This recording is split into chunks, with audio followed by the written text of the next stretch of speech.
Salam sejahtera, terima kasih karena bersama dengan saya di Nazilin Unity Channel. Ini maklumat terkini berkait dengan pempengaruh yang telah menyebarkan berita fitnah berkait dengan Zara Khairina.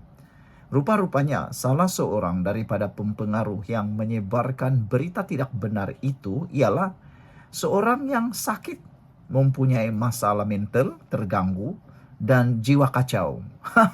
Siapa orangnya? Ikuti terus ulasan ini. Saya akan beritahu kepada Anda semua siapa orangnya yang menjadi penyebar berita fitnah yang telah menyebabkan ramai orang percaya termakan fitnah. Lalu kedapatan pula dia seorang yang sakit, mental terganggu, dan ada masalah psikiatrik. Wah, yang ini betul-betul luar biasa. Dan akhirnya perempuan yang menjadi dalang kepada banyak fitnah ini akhirnya memohon maaf dan marah pula. Dia marah karena tiada orang yang bantu dia bayar saman. Baiklah saudara-saudara sekalian, sebenarnya saya berani menyampaikan berita ini karena maklumat ini datang sendiri daripada seorang peguam yang luar biasa hebat, yaitu Liana Marzuki. Anda pasti mengenali beliau, saya mengenali beliau, dan Anda pasti juga mengikuti beliau di Facebook. Saudara, rupa-rupanya, alkisahnya, ada seorang penulis buku mencari makan di Facebook. Kerap kali war-warkan dia perlu dibantu. Bukan saja tiada kerja dan tiada sales, dia juga sakit, mental terganggu, ke ward psikiatrik saban bulan dan kadang saban minggu, sambil letak nombor account dan QR code di situ. Bila kes Zara meletup, dia tiba-tiba jadi sumber utama. Katanya dia dapat pelbagai berita. Ketika postmortem, Zara banyak lebam dan luka, katanya dia tahu siapa VIP yang dilindungi sekolah dan polis kononnya. Dia tahu pembuli namanya Kak Dedeng yang bunuh mangsa.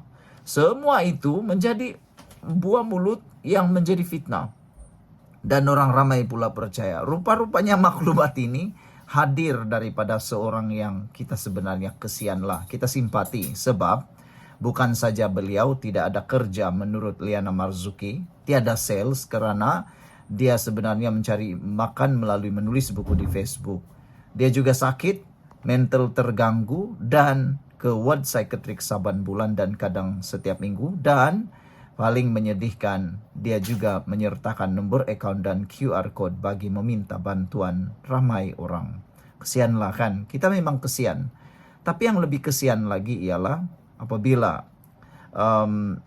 adik Zara Khairina menjadi tunggangan pula untuk meraih simpati dan meraih view. Sebelum kita teruskan ulasan ini, jangan lupa tinggalkan komen Anda dengan tanda pagar kami benci pemfitnah. Tapi sebelum itu, izinkan dulu saya untuk berkongsi kepada Anda semua, ini terapi imun Transfer Factor for Life. Terapi imun yang meningkatkan daya imun badan kita sehingga 400%. Secara umum dan ringkasnya, imun badan kita bertindak sebagai doktor, bertindak sebagai pelindung dalam tubuh badan kita, dan imun badan kita juga adalah tentara dan dokter yang menghapuskan penyakit dari dalam tubuh badan kita. Apabila imun badan kita lemah, kita tidak sembuh daripada sebarang jenis penyakit, bahkan penyakit mudah menghinggap dalam tubuh badan kita. Tapi imun badan yang kuat, apabila terapi imun ini mengajar dan mendidik imun badan kita jadi kuat, ianya bukan sekadar jadi kuat, tetapi diseimbangkan dan mengenal mana satu lawan, mana satu kawan dalam tubuh badan kita. Cepat dapatkan produk yang hebat ini melalui nomor telepon saya yang tertera. Dan ingat, produk ini lulus KKM dan diperakui oleh dokter-dokter di seluruh dunia, halal, dan ini ialah penemuan paling bersejarah dalam dunia kedokteran di abad ini. Saudara-saudara sekalian, cerita dia ini sebenarnya telah dikongsi beribu-ribu kali dan dah jadi seperti berita utama. Sampailah ustazah wakil keluarga Zara Khairina sudah menegur sendiri di ruangan komen, jangan tabur fitnah merata. Ada tak tahu cerita. Tapi komen ustazah itu tenggelam dengan pelbagai emosi netizen dan influencer yang selambaja pajak otak pada dia. Datang pula guru sekolah Zara sendiri, DM dia, tegur dan bertanya mana dia dapat semua cerita. Apa yang dia buat? dia up posting selambaja nama dan malukan cikgu tersebut. Siap mendakwa cikgu tu suruh dia makan ubat gila. Aduh. Makanya bergerombolanlah netizen menyerang bukan sahaja cikgu tersebut, malah ahli keluarganya juga. Konon-konon mereka melindungi pembuli dan VIP. Keluarga cikgu apa lagi? Dia buatlah report polis dan hasrat nak menyaman penulis itu. Siap kata cikgu hanya bertanya sumber, tak adalah sampai menghina dia gila. Apa pula dia buat? Ops, saya minta maaf ya pada cikgu, saya tak ulang lagi. Video dia buat post di Facebook. Lepas tu penulis itu terus padamkan posting dia selama ini.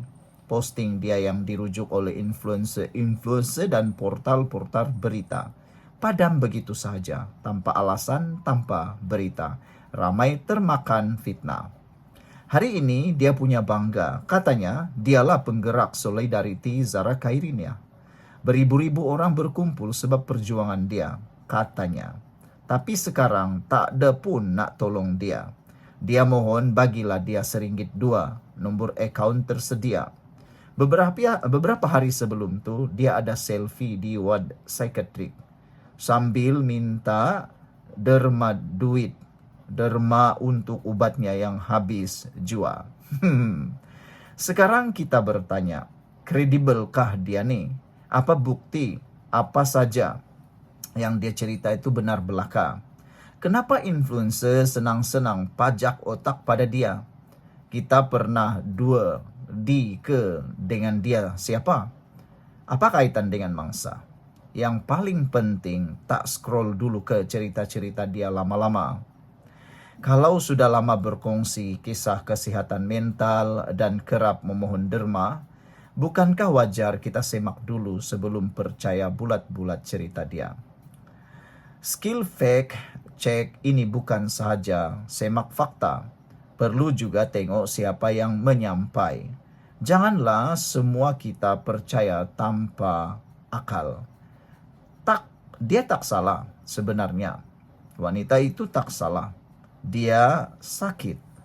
Cuma masalahnya ialah bagi orang yang senang-senang percaya, yang sihat tapi boleh pula percaya, itu yang perit. Jadi terbuktilah saudara-saudara sekalian, ini satu perkara yang paling menakjubkan. Dalam hantaran itu sebenarnya ialah ini pengakuan wanita yang telah pun menjadi pemfitnah tersebut. Kata beliau, betullah saya antara orang paling awal yang bising tentang kes Zara Khairinah.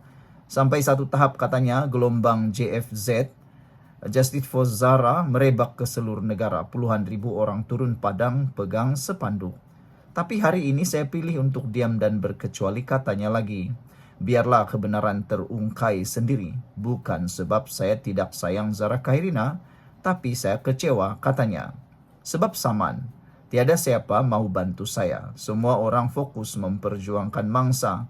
Tiada siapa mahu memperjuangkan nasib saya, katanya lagi. Satu pesan orang tua yang saya ingin ingat sampai sekarang, dalam dunia ini jangan terlampau masuk campur hal orang lain. Fokus dengan diri sendiri. Kalau kau dilanda susah, tiada siapa mau tolong, katanya lagi. Betul lah tuh. Sampai saya terpaksa merayu tebal muka minta sumbangan di Facebook. Tiada juga orang mau tolong. Sia-sia perjuangan sebelum ini. Las-las tidak dipandang, katanya. Saya doakan sajalah, moga baik-baik saja, katanya. Selebihnya saya doakan diri saya sendiri. Semoga saya sentiasa dalam lindungan Allah, katanya. Semoga saya dapat kumpul duit walaupun terpaksa tebalkan muka. RM1 pun cukuplah. Saya tak minta banyak. Tolong saya, katanya lagi. Tak mahu tolong, cukup doakan saya, kata beliau. Tak mahu doa, tolong beli e-book saya, katanya. Itu je saya minta, katanya lagi. Terlampau ramai kan bertanya kenapa mahu minta sumbangan. Jadi saya cerita sudah nih.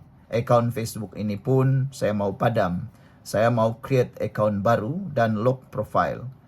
Ada akaun 32,000 follower pun tiada manfaat. Dalam kubur seorang diri juga nanti, katanya lagi. Ini pengakuan yang memang amat-amat mendukacitakan kita dan kecewalah kan.